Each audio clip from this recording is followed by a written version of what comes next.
Hello বন্ধুরা, আগামী 12ই মে 2025-এ আমাদের গৌতম বুদ্ধের জন্মদিবস। তো সেই উপলক্ষে আমি তোমাদের আজকের কলকাতার খুব কাছে অবস্থিত খুব সুন্দর একটা কালারফুল মন্দির এবং অষ্টধাতুর গৌতম বুদ্ধের মূর্তি শেয়ার করতে এসেছি। তো দেখতে থাকো ভিডিওটা, আশা করছি খুব ভালো লাগবে।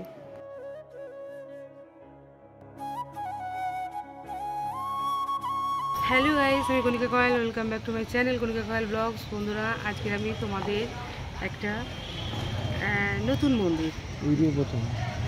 মন্দির যেটা কিন্তু ইউটিউবে প্রথম আমি দেখাচ্ছি। টেম্পলটা হচ্ছে বুদ্ধিস্ট টেম্পল। অষ্টধাতুর বিশাল এক বুদ্ধ মূর্তি রয়েছে এবং পিতলের বুদ্ধের মূর্তি রয়েছে এবং ফাইবারেরও মূর্তি রয়েছে এবং ছোট্ট একটা শ্বেত পাথরেরও বুদ্ধের মূর্তি রয়েছে। এতগুলো মূর্তি রয়েছে প্রভুর, মানে বুদ্ধের, এবং মন্দিরটা এত সুন্দর। তো এই মন্দিরটা আমি তোমাদের শেয়ার করব এবং এই মন্দিরটা কোথায় অবস্থিত, কী করে তোমরা আসবে এবং পুজোর প্রণালী কী, এই মন্দিরের ইতিহাসটা এবং কত সালে এই মন্দিরটি প্রতিষ্ঠিত হয়েছে, সব কিন্তু আমি এই ভিডিওতে শেয়ার করব। তো স্কিপ করে না, পুরো ভিডিওটা কিন্তু দেখতে থাকো, আশা করছি তোমাদের খুব ভালো লাগবে। বন্ধুরা, আমাদের কিন্তু 12ই মে 2025-এ বুদ্ধ পূর্ণিমা। তো আমরা কিন্তু সকলেই জানি বুদ্ধ পূর্ণিমা কিসের জন্য বিখ্যাত। আমরা জানি যে আমাদের গৌতম বুদ্ধ এই বুদ্ধ পূর্ণিমার দিন জন্মগ্রহণ করেছিলেন এবং গৌতম বুদ্ধ এই বুদ্ধ পূর্ণিমার দিনই তিনি সিদ্ধার্থ উপাধিটা পেয়েছিল এবং এই বুদ্ধ পূর্ণিমার দিনই কিন্তু আমাদের গৌতম বুদ্ধ দেহত্যাগ করেছিলেন। তো সেই জন্যই আমি, বন্ধুরা, সামনে আমাদের বুদ্ধ পূর্ণিমা, তাই জন্য আমি আমার বন্ধুদের জন্য একটা নতুন মন্দিরের, খুব সুন্দর একটা নতুন বুদ্ধ মন্দির, সেই মন্দির আমি তোমাদের সঙ্গে শেয়ার করব। প্রায় 30 থেকে 35 বছর পুরনো এই মন্দির। তো অপূর্ব সুন্দর মন্দির। মন্দিরটি কিন্তু দিনের বেলা থেকে রাত্রেবেলায় বেশি সুন্দর লাগে বলে আমি রাত্রেবেলা চলে এসেছি। তো সঙ্গে থাকো, আশা করছি আজকের এই ভিডিওটা তোমাদের খুব ভালো লাগবে। তো বন্ধুরা, প্রথমে আমি তোমাদের মন্দিরের বাইরেটা ভালো করে দেখাই, তারপরে কিন্তু ভেতরে প্রবেশ করব। বন্ধুরা, এই হলো বুদ্ধ মন্দিরের মেইন গেট। তো এই গেট থেকে আমরা প্রবেশ করে ভেতরে যাব। ভেতরে গেট থেকে ভেতরে প্রবেশ করলে কিন্তু সামনে পড়বে একটা বিশাল প্রাঙ্গণ এবং বাঁদিকে পড়বে এই গাছটি এবং গাছের নিচে রয়েছে প্রায় 24টার মতন ছোট ছোট বুদ্ধ মূর্তি এবং একটা বড় বুদ্ধ মূর্তি। আর লাইট দেওয়ার পর অপূর্ব সুন্দর লাগছে এই গাছটিকে এবং ছোট ছোট বুদ্ধ মন্দির এবং বড় বুদ্ধ মন্দির টেম্পলটি। আর আমাদের এই ফ্রন্টেই পড়ছে বাম হাতে এই যে সুবিশাল বুদ্ধ টেম্পল। তো আগে তোমাদের গেটে ঢুকতেই বাঁ হাতে যে বুদ্ধ মন্দির, গাছের নিচে ছোট ছোট বুদ্ধ এবং একটি বড় বুদ্ধ দিয়ে যে সুন্দর একটা গাছটাকে ঘেরাও করে রাখা হয়েছে, দেখো সেটা আমি দেখাচ্ছি। লাইট জ্বলছে, অপূর্ব সুন্দর লাগছে, দেখতে পাচ্ছ। এক একটা খোপে এক একটা ছোট ছোট সাদা পাথরের বুদ্ধ মূর্তি রয়েছে আর তার ভিতরে একটা করে লাইট জ্বলছে। তো অপূর্ব সুন্দর দেখাচ্ছে কিন্তু গাছটিকে এবং গাছটিকে ঘিরে এই বুদ্ধ মূর্তিগুলি। তো এখানে কিন্তু 19টা থেকে 20টার মতন ছোট ছোট বুদ্ধ মূর্তি রয়েছে। তো পুরোটাই ঘুরে তোমাদের দেখাচ্ছি, খুব সুন্দর লাগছে। পুরো গাছটিকে ঘিরেই কিন্তু এই বুদ্ধ মন্দিরটি। এই হলো সামনে যেটি সবচেয়ে বড় বুদ্ধ মন্দির, বুদ্ধ মূর্তি।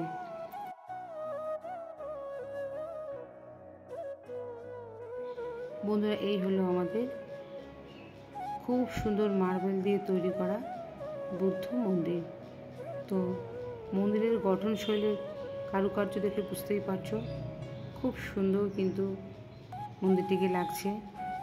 উপরে দেখো টেম্পেলের সবার উপরে কিন্তু একটা বুদ্ধের মূর্তি রয়েছে চূড়ায় এবং চূড়াটির 3 দিকে 3 রকম লাইট দেওয়া হয়েছে, একদিকে গোলাপি, একদিকে বিস্কুট কালার, একদিকে ডিপ ব্লু। তো অপূর্ব সুন্দর লাগছে মন্দিরটিকে। তো এখন কিন্তু আমি তোমাদের ভেতরে নিয়ে যাচ্ছি, এবার ভেতরের গর্ভগৃহটা দেখাবো। এবং মন্দিরের কারুকার্যটা দেখাবো এবং এই মন্দিরে যারা প্রত্যেক দিন আসেন তাদের সঙ্গে একটু কথা বলে জেনে নেব এই মন্দির কত সাল আগে হয়েছে প্রতিষ্ঠিত। আর এই মন্দিরের যিনি সেবাই তার সঙ্গে কথা বলে জেনে নেব এই মন্দিরের প্রাচীনতম ইতিহাস। তো সঙ্গে থাকো।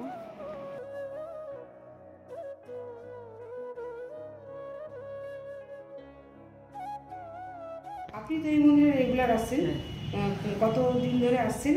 আমি প্রায় 8-9 বছর। 8-9 বছর ধরে আসছেন। পাশেই থাকেন? পাশে, হ্যাঁ, বড়ুয়াপাড়ায়। আচ্ছা, আপনার নাম কি দিদি? আমার নাম হচ্ছে দেবিকা বড়ুয়া, আমার হাজবেন্ডের নাম মৃদুল বড়ুয়া, আমার বাড়ি হচ্ছে মহেশতলা, বড়ুয়াপাড়া। মানে এটাও তো মহেশতলা? হ্যাঁ। মন্দিরে আমি রেগুলারই আসি, যখন সময় পাই তো চলে আসি। হঠাৎ কোনো সময় 2-1 দিন মিস হয়ে যায়, তাছাড়া রেগুলারই আসি। এসব মহিলারা এখানে আসে, তাদেরকে উপাসিকা বলে। হ্যাঁ, উপাসিকারা আসেন, আমরা এখানে বন্দনা বা প্রার্থনা করি এবং তার সাথে সাথে আমরা ধ্যানটাও করি। হ্যাঁ, আমাদের যে ভান্তে রয়েছেন, আমরা ভান্তে বলি, আপনারা যেরকম বলেন গুরুদেব, হ্যাঁ, তো আমরা ভান্তে বলি। ঠিক আছে, ভান্তেরা আমাদেরকে ভেতরে বসেন, ওনারা মন্ত্র দেন, আমরা মন্ত্র পাঠ করি, করার পরে আমরা ধ্যানে বসি। মাসে না চিবরদান হয় নভেম্বর। নভেম্বর মাসে আমাদের কঠিন চিবরদান, বিরাট উৎসব হয়। এখানে অনেক প্যান্ডেল করা হয়, অনেক লোকজনদের খাওয়ানো হয় দুপুরবেলায়। কোন মাসে কোন তারিখে? এটা নভেম্বর, ডেটটা তো এখন বলতে পারবো না, যেরকম এই বছর হয়ে গেল, ওই বছর হয়ে গেল, 10ই নভেম্বরে হয়ে গেল। আচ্ছা, মানে নভেম্বরের ওই নভেম্বরে হয়। তারপরে এখানে হওয়ার পরে আমরা বুদ্ধগয়ায় চলে যাই, গয়াতে চলে যাই, ওখানে অনুষ্ঠান হয়, ওখানে অনেক বুদ্ধ মন্দির রয়েছে। ওখানে চলে যাই, ওখানে থাকি আমরা 5 দিন 7 দিন থাকি। আর তারপরে বুদ্ধ পূর্ণিমা হয়, বুদ্ধ পূর্ণিমা বিরাট করে উৎসব হয়, এখানে লোকজন আসেন, খাওয়া দাওয়া হয়।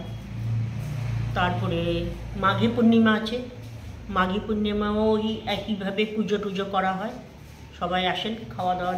কেউ বাড়ি থেকে খাওয়া দাওয়া, যখন এখানে রান্না হয় না তখন সবাই বাড়ি থেকে টিফিন বক্সে করে খাবার নিয়ে আসে, সবার যার যারটা এনে এখানে একটা পাত্রে ঢালা হয়, ওটা মিক্স করে দেয়, তারপরে সবাই একসাথে বসে আমরা খাওয়া দাওয়া করি।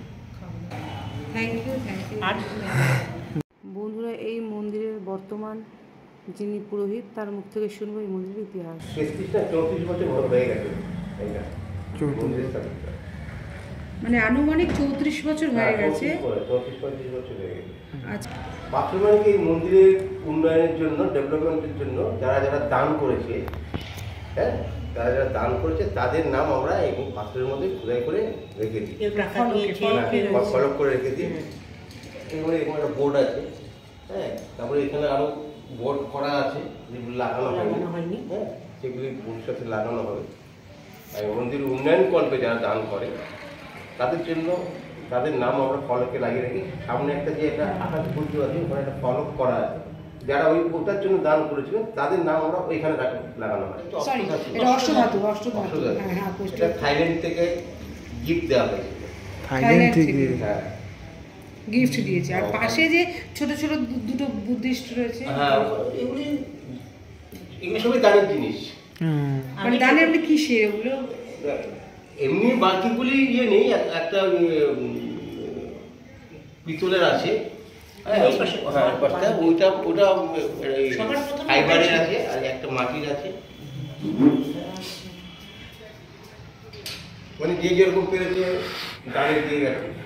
আর এখানে তো বড় উৎসব কি কি পালিত হয়? বড় উৎসব দুটো, একটা হচ্ছে বুদ্ধ পূর্ণিমা আর একটা কঠিন চিবরদান। বুদ্ধ পূর্ণিমাটা হচ্ছে আমাদের কাছে অনেক মহত্ব। যেদিনে ওই পূর্ণিমার দিনে ভগবান বুদ্ধের জন্ম, ওই পূর্ণিমার দিনে ভগবান বুদ্ধ সিদ্ধার্থ লাভ, মানে উনি বুদ্ধত্ব লাভ করেছিলেন, আর ওই দিনে ওনার নির্বাণ লাভ হয়েছে। তো ওইটা আমাদের জন্য খুব গুরুত্বপূর্ণ। জি, এই ছুটিটা তো অনেক আন্দোলন করে ছুটিটা পাওয়া হয়েছে, কিন্তু এই সরকার এই ছুটিটা আগে অ্যালাউ করতে, এটা এই ছুটিটা দেয়। আরেকটা সবথেকে বড় হচ্ছে কঠিন চিবরদান, ওটা ব্যাখ্যা করতে গেলে অনেক বড়। আমাদের যে ধর্মগুরু আছে ওনার 3 মাস বসবাস করতে হয় ওনাকে। 3 মাস উনি বাইরে কোথাও যেতে পারেন না। ওই 3 মাস এখানে তিথি অনুযায়ী এখানে অষ্টশীল উনি প্রদান করেন। আমাদের তো পঞ্চশীল আছে, অষ্টশীল আছে, আর ওনারা অনেক শিল নেয়, ওনারা 22 শিলের উপর শিল গ্রহণ করেন। ওই অষ্টশীল যারা নিতে আসেন তারা ওই একবেলা খায়, একবেলা খায় না। মহিলারা বেশি আছে, ওনারা যেমন বেশি আছে। ওই 3 মাস পরে যে ওই যে কঠিন সময়টা যায় না, যে কঠিন সময়টা যায়, ওই সময়টা পার হওয়ার পরে একটা চিবর দান হয়। চিবর মানে আমাদের গুরুদেবরা যে বস্ত্র ধারণ করেন ওটাকে আমরা চিবর বলি। এবারে ওই চিবর, এবারে আমরা সাধারণ মানুষ কি করি, ওনাদের উদ্দেশ্যে, ওনাদের পরনের জিনিস, ওনাদের পরনের জিনিস তো হাটে বাজারে কেনা পাওয়া যায় না, তাই ওই চিবর আমরা ওনাদের দান করি। ওনারা সারা বছর ওই বস্ত্র ওরা পরেন। হ্যাঁ, তাই ওটা ব্যাখ্যা করতে গেলে অনেক সময় লাগবে। আর আমাদের অ্যাকচুয়ালি আমাদের যে ধর্মগুরু আছে ওনারা সেটা ভালো করে ব্যাখ্যা করতে পারবেন। হ্যাঁ, এবং ওই দিনই ওনারা এই চিবর দান সম্বন্ধে ওনারা সবাইকে ব্যাখ্যা করেন। কেন কঠিন চিবর দান, কঠিন শব্দটা কেন আসছে এর মধ্যে, ওনারা একটু ভালো করে ব্যাখ্যা করে দেন। অনেক মাঘী পূর্ণিমা আছে, তারপরে প্রবরণা পূর্ণিমা আছে। হ্যাঁ, এগুলি ছোটোখাটো, আমাদের মেন উৎসব হচ্ছে বুদ্ধ পূর্ণিমা। আচ্ছা, এই মন্দির মানে প্রত্যেক দিন আপনারা খোলেন কটায়, বন্ধ করেন কটায়? এখানে যে ধর্মগুরু থাকে ওনাকে আমরা বলি বিহারদক্ষ। বিহারদক্ষ মানে আমাদের এই বিহারের দেখাশোনা করা, থাকা। হ্যাঁ, উনি ওখানে থাকেন, ওখানে বিহারদক্ষ বলা হয়। উনি সকালবেলা উঠে ওনার মতন উনি খুলবেন, ওনার মন্ত্রপাঠ করবেন। হ্যাঁ, আমাদের বুদ্ধকে জল দেবেন। হ্যাঁ, সকাল বলতে কি 7টা? সেটা ওই 7টার পরে, 7টা 7:30। তারপরে 12টার আগে বুদ্ধকে আমাদের ছয়ন, আমরা যেমন ভোগ বলি না, আমরা ছয়ন প্রদান করি। 12টার পরে ওটাকে নিয়ে বাইরে দিতে হয়। আর সন্ধ্যেবেলায় উনি মন্ত্রপাঠ করেন। এবারে যারা আসেন তাদেরকে উনি দেশানা দেন। আমরা বলি দেশানা মানে ধর্ম সম্বন্ধে ধর্মজ্ঞান দেওয়াটা, ধর্মজ্ঞান দেওয়াটাকে বলা হয় আমাদের পালি ভাষায় দেশানা। হ্যাঁ, উনি দেন এই আর কি। তারপরে আমাদের ধর্মগুরুরা তো বাইরে কোথাও খান না, তো আমাদের পালার ছয়ন বলে, পালায়। কারণ এই এলাকার মধ্যে কিছু লোক আছে যে আমি অমুক দিন সেমুক দিন আমরা রান্না করে ওনাকে এনে দেবো, উনি খাবেন। হ্যাঁ, আর যেটা উনি ফাং পান, ফাং অর্থাৎ নিমন্ত্রণ পান। এবারে মনে করুন কারো মা বাবার বাৎসরিক, কারো জন্মদিন, বিভিন্ন ইয়েতে ওনাদের নিমন্ত্রণ করা হয়। তখন ওই নিমন্ত্রণ যখন করা হয় ওনারা ওখানে গিয়ে অন্নটা গ্রহণ করার আগে মন্ত্রপাঠ করেন, সূত্রপাঠ করেন। আমরা বলি সূত্রপাঠ। সূত্রপাঠ মানে কি, ওরা পালি ভাষায় বিভিন্ন রকম সূত্রপাঠ আছে, হাজারো লাখো সূত্রপাঠ আছে। সব সূত্রপাঠ তো সবসময় হয় না। যারা নিমন্ত্রণ করেন তাদের মঙ্গল কামনা সূত্রপাঠ শোনানো হয়, এবং তাদের পিতৃপুরুষ যারা এই পৃথিবীতে নিয়ে চলে গেছেন তাদের উদ্দেশ্যে পুণ্যদান করা হয়। তারপরে উনি অন্নগ্রহণ করেন, অন্নগ্রহণ করে আবার ওনার জায়গায় উনি চলে আসেন। আর আমাদের মধ্যে কি আমরা এই আমাদের যারা ধর্মগুরু কোনো ভিক্ষাপাত্র নিয়ে ঘোরেন না। হ্যাঁ, এবার আমি মনে করুন নিমন্ত্রণ করলাম, আমি আমার সাধ্যমতো ওনাকে খাওয়ালাম এবং সাধ্যমতো ওনাকে আমি দক্ষিণা দিলাম, দান দিলাম। শুধু অর্থ নয়, ওনার ব্যবহারযোগ্য কিছু সামগ্রিক জিনিস আমরা ওনাকে দান করলাম। উনি সেটা যত্ন সহকারে নিয়ে ওনার উনি ব্যবহার করেন। তো আমাদের কর্মগুলির বাইরে কোথাও যেতে হয় না, বুঝেছেন? আচ্ছা, এই প্রভুকে যে আমরা যেটাকে বলি ভোগ, কি বলি ছয়ান দেন, কি থাকে ওতে? ছয়ান আমাদের মধ্যে কোনো নিরামিষ নেই। আচ্ছা, প্রভুকে কি দেন? আমার মনে করুন সকালবেলা বিস্কুট দিল, একটু জল দিল, ফল থাকলে চাল দিল, চা দিল। আবার দুপুরবেলা 12টার আগে আপনি যা রান্না করেছেন, ঘরের মধ্যে ভাত করেছেন, সামান্য একটু তরকারি করেছেন, তা সুন্দর করে সাজিয়ে একটা মন্ত্র উচ্চারণ করতে হয়। মন্ত্র উচ্চারণ করে ওনাকে ওনার সামনে দিতে হয়। 12টার আগে দিতে হয়, 12টার পরে ওটা নিয়ে ফেলে বাইরে ফেলে দিতে হয়। আচ্ছা, এটা ফেলে দিতে হয়। ওটা ফেলে দিতে হয়। ওই প্রসাদটা গ্রহণ করেন? ওটা না, না, আমরা কোনো প্রসাদ গ্রহণ করি না। আমরা যেটা দান করি আমরা বুদ্ধকে, যেটা দান করি সেটা আমরা গ্রহণ করি না। অন্যকে এটা আমরা খেতে অন্য পারে। কেউ যদি বলে তাকে আমরা দান করে দেবো, কিন্তু আমরা ওটাকে গ্রহণ করবো না কোনোদিন। আমরা যে দান করলাম, মানে আমরা যে ত্যাগ করে দিলাম, ওটাকে আমরা আর গ্রহণ করবো না। যেরকম যেমন বুদ্ধ পূর্ণিমার দিন যখন এখানে অনুষ্ঠান হয়, সবাই নানা রকম দান সামগ্রী দিয়ে যায়, এই ফল মূল সেটা দিয়ে যায়, তখন আমরা ওগুলি কী করি, বাইরের লোকদেরকে সবাইকে বিতরণ করে দেওয়া। শিবদানের সময় অনেকে ফল মূল সব নিয়ে আসে, আমরা ওগুলি আর গ্রহণ করি না। ওগুলো আমরা কার উদ্দেশ্যে দিই, বিহারে দক্ষ আছে তারা ওনার উদ্দেশ্যে দিই। উনি যদি মনে করেন আমি এটা কাউকে দান করবো, সেটা ওনার ব্যক্তিগত ব্যাপার, তার ওটার উপরে আমাদের আর কোনো অধিকার থাকে না। হস্তক্ষেপ নেই। তখন আমরা কি করি, ওটা বাইরে দোকানদার আছে, যারা আমাদের লোকজন আসা যাওয়া করতেছে, তাদেরকে আমরা দিয়ে দিই। আচ্ছা, বলছি এই মন্দিরে ধরুন যারা দূর থেকে আসে, জানে না, একটু যদি অ্যাড্রেসটা ভালো করে বলেন এবং ফোন নাম্বারটা যদি দেন, তাহলে আপনাকে কন্ট্যাক্ট করে তারা আসতে পারে এই মন্দিরে। বলবে আকড়া, আদারওয়াইজ নুঙ্গি, যে কোনো একটা স্টেশনে নামতে হবে। ওখান থেকে অটো টোটো করে কালীতলা, মেমনপুর বা মুক্তমঙ্গল ক্লাব যাবো, বুঝলে। একটু মহেশতলা, বড়ুয়াপাড়া, এটা মহেশতলা, মেমনপুর, কালীতলা। ওই দিক থেকে ধরছে। হ্যাঁ, এটা কালীতলা। আর নুঙ্গির থেকে আপনি অটো বা টোটো করে যদি এই মেমনপুর, কালীতলা অ্যাড্রেসটা দেন, এখানে পৌঁছে দেবে। মানে অটো বা টোটোওয়ালা মন্দিরের সামনে? একদম। একদম এখানে বললে এখানে দাঁড়িয়ে দেবে। আর আপনার দিকে আসলে এই সামনে মোড়টাই নামে মুক্তবিঙ্গ ক্লাব, নিয়ার মুক্তবিঙ্গ ক্লাব, মানে আঁকড়া দিয়ে আসে? আসটা দিয়ে আসবে। মুক্তবিঙ্গ ক্লাবের নামিয়ে দিলেই ওখান থেকে আপনি মন্দির দেখতে পাবেন। আচ্ছা, ডুঙ্গি দিয়ে আসলে ডাইরেক্ট টোটো? ডাইরেক্ট আসবে না, মানে টোটো টোটোওয়ালা নামিয়ে দিতে একদম, কিন্তু অটোওয়ালা অটোওয়ালা যে আমরা মেমানপুরে আসবে, ওখান থেকে আমাদের টোটো ধরে এখানে আসবে। ধরুন দূরের বন্ধুরা যারা আপনার কাছে আসবে, মন্দিরে আসবে, একটু যদি ফোন নাম্বারটা দেন, তাহলে আপনার সঙ্গে কন্ট্যাক্ট করে আসতে পারে। আপনার নাম্বারটা একটু দিয়ে দেন। নিয়ে নিন, হ্যাঁ বলুন। 9830841985। Thank you. আমার নাম প্রবীর কুমার বর্মন। শুনে নিলে এখানকার এই মন্দিরের ঠিকানা, এবং যারা দূরের বন্ধুরা আসবে তারা কিন্তু ওনার সঙ্গে আগে কন্ট্যাক্টে কথা বলে নেবে, ফোন করে জেনে নেবে কিভাবে আসবে, কটায় আসবে, এই পুজোতে গেলে কি তোমরা কিভাবে দেবে পুজোটা বা কি লাগবে সব জেনে নেবে। এবং যদি কোনো অনুষ্ঠানাদি তো করা যেতে পারে এখানে, তাই তো, বিবাহ, জন্মদিন ইত্যাদি অন্নপ্রাশন অনুষ্ঠান যদি করতে চাও, তারা দূরের বন্ধুরা যারা আসবে তারা কিন্তু ফোনে আগে জেনে নেবে, ভালো করে কথা বলে নেবে, তারপর কিন্তু এখানে চলে আসবে। এই দেখো ঠিকানা রয়েছে এখানে, আর ইংরাজি 2021 সালে আর কি এটা এখানে আর কি প্রতিষ্ঠিত হচ্ছে। মহেশতলা বুদ্ধাঙ্কর সোসাইটি, স্থাপিত 1976, রেজিস্ট্রি নাম্বার রয়েছে। তারপরে অষ্টবিংশতি বুদ্ধমূর্তি এবং মনোরম স্থাপত্যের বুদ্ধকক্ষ নির্মাণকল্পে শ্রদ্ধাদান, দাতাদের নামের তালিকা রয়েছে, মানে যারা যারা দান করেছে এই মন্দির করতে তাদের নামগুলো রয়েছে। প্রধান দাতা উদ্বোধক ভদন্ত অনিমেষ ভিক্ষু, সাধারণ সম্পাদক আন্তর্জাতিক বোধিধর্ম সোসাইটি।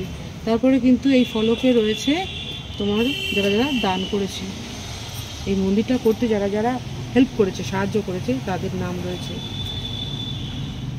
এখানে। কিন্তু ধূপকাঠি, মোমবাতি এখানে জ্বালানো হয়ে থাকে। বন্ধুরা, আমরা কিন্তু সবাই জানি আমাদের প্রভু বিষ্ণুর নবম অবতার হলেন আমাদের এই গৌতম বুদ্ধ। তো বন্ধুরা, এখন তোমরা দেখতে থাকো আমাদের এই কলকাতার অপূর্ব সুন্দর বুদ্ধাঙ্কর মন্দিরটি।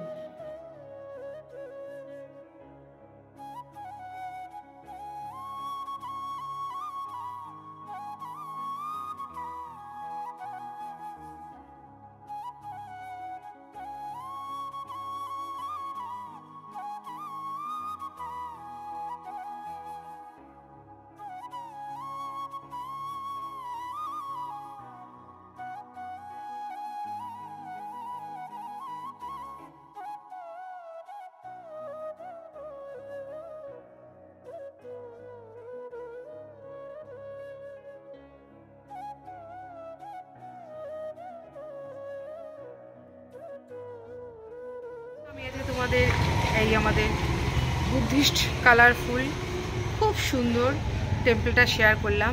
যদি ভালো লাগে তাহলে কিন্তু অবশ্যই চলে এসো। ফোন নাম্বার দেওয়া রইলো ডিসক্রিপশনে, ফোন নাম্বার দিয়ে দেবো, ফোনে কন্ট্যাক্ট করে অবশ্যই কিন্তু এখানে চলে এসো, খুব ভালো লাগবে।